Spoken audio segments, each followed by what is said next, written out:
L'ésotérisme, aujourd'hui, est un mot qui est chargé d'un imaginaire immédiatement reconnaissable. Quand on parle d'ésotérisme, on a tout de suite plein de choses qui nous viennent en tête, mais pourtant le terme est extrêmement flou.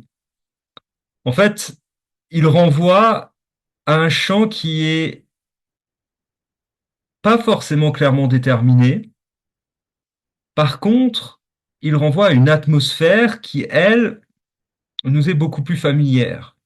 On a un peu cette idée que l'ésotérisme, c'est un ensemble de références diffuses, mais avec lesquelles on flirte continuellement au quotidien dans notre culture. Ce sont souvent des références qui sont certes banalisées, mais qui sont aussi disqualifiées. C'est disqualifié dans le sens critique. Hein, on va avoir tendance à rejeter. Typiquement, je reprends l'exemple de l'astrologie aujourd'hui, où on va un peu se moquer gentiment de ceux qui croient à l'astrologie. Euh, mais une chose est frappante, c'est que toutes ces croyances sont certes un peu disqualifiées, mais elles sont pas pour autant marginales.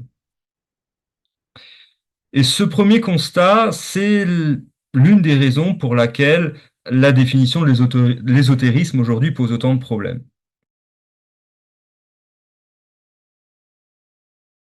Comme le formule très justement l'historien Jean-Pierre Laurent, que vous avez manqué de recevoir dans ce cadre de ce séminaire, il me semble, l'ésotérisme est ce qu'il appelle un mot autobus. Et en expliquant ça, il explique très bien la problématique. Motobus, ça veut dire que l'ésotérisme, c'est un peu un autobus dans lequel montent des voyageurs qui ne se connaissent pas, qui descendent à des arrêts différents et qui n'ont en commun que la destination. Autrement dit, le terme ésotérisme donne l'illusion d'une unité là où règne surtout en fait l'hétérogénéité. Rien qu'avec cette perception, cette compréhension de l'ésotérisme, on a déjà très largement planté le décor.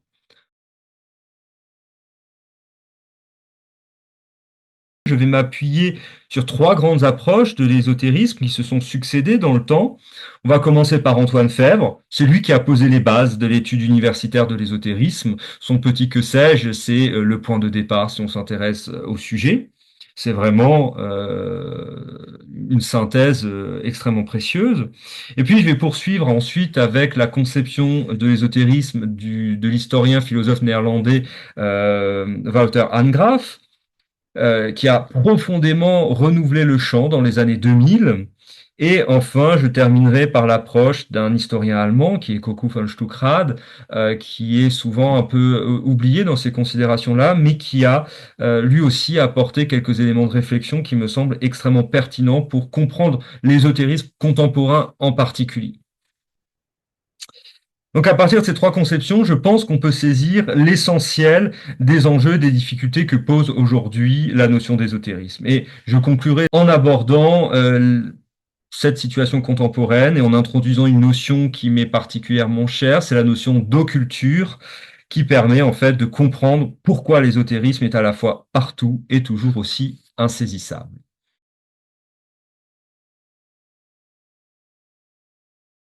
Le réalisme fantastique, dans cette quête de définition, il occupe une place que, quand même, j'ai tendance à considérer comme décisive, parce que il ne constitue pas une doctrine cohérente, il ne constitue pas un courant religieux structuré, il a joué plutôt un rôle de médiation culturelle. Il a emprunté à la science, à l'ésotérisme, à l'histoire, à la fiction, à la prospective.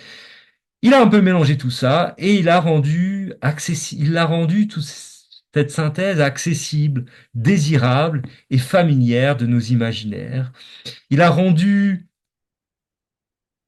ordinaire quelque chose qui jusqu'alors était plutôt discret, confiné aux marges. Autrement dit, il n'a pas réhabilité l'ésotérisme sur le plan académique, il l'a plutôt diffusé massivement dans notre culture et il a très largement contribué à sa banalisation.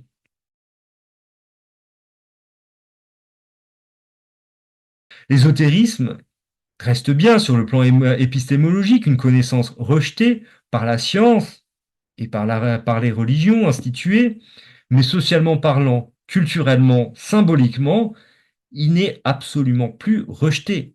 Il est aujourd'hui pleinement intégré, recyclé, recomposé, et je vais dire le gros mot, consommé sous des formes multiples. Astrologie médiatique, séries télévisées, développement personnel, spiritualité alternative, récits pseudo-scientifiques ou théories alternatives, il est un peu partout. Le paradoxe est donc le suivant. Plus l'ésotérisme a été rejeté comme savoir légitime, plus il est devenu une ressource culturelle majeure.